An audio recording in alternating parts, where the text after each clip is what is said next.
భారతదేశం వివిధ దేశాలతో వాణిజ్య ఒప్పందాలు, ఇప్పుడు అమెరికా ఎట్లయితే వివిధ దేశాలతో వాణిజ్య ఒప్పందాలు ఉంటుందో భారతదేశం కూడా అట్లాగే ఉంటుంది. అమెరికా చేసుకునేటటువంటి యాక్టివిటీ వాళ్ళ దాడుకుంటే మనది మనకు ఉంటుంది. మన దేశం ఇప్పటికీ చైనాతో వచ్చేటప్పటికి కొన్ని రకాలైన ఆంక్షలు పెట్టుకున్నాం. అదే సందర్భంలో కొన్ని వ్యాపారాలు నడుస్తూనే ఉంటాయి. కాకపోతే ఎక్కువ ట్యాక్సులు వాళ్ళ మీద మనం విధిస్తాం, వాళ్ళు మన మీద విధించున్నారు కాబట్టి మన వ్యాపారాలు దెబ్బతీయాలనుకుంటున్నారు కాబట్టి. అదే సందర్భంలో మంచి దేశాలతో మంచిగానే వ్యవహరిస్తుంటాం. పాకిస్తాన్తో అయితే పూర్తిగా బ్యాన్లో ఉన్నాం. బంగ్లాదేశ్ మీద మనం ఏం బ్యాన్ పెట్టలేదు, కానీ ఈ మధ్య నిషేధాలు పెట్టాం, ఎందుకంటే వాళ్ళు ఓవర్ యాక్షన్ చూస్తున్నట్టు నేపథ్యంలో. But at the same time మిగతా దేశాలతో వ్యాపార వాణిజ్య సంబంధాలు మెరుగుపరుచుకున్న పక్కన అమెరికాతో ఫైనల్ అవబోతున్నటువంటి సందర్భం అయితే వాణిజ్య ఒప్పందం. బ్రెజిల్తో కూడా తాజాగా కొత్త డిఫెన్స్ డీల్ ఓకే అవుతుంది. భారతదేశానికి సంబంధించినటువంటి ఆకాష్ ఎయిర్ డిఫెన్స్ సిస్టమ్ వాళ్ళు కోరుతున్నారు.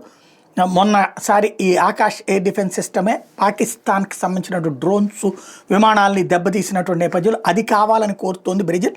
దానికి ఓకే చేస్తున్నది భారత ప్రభుత్వం.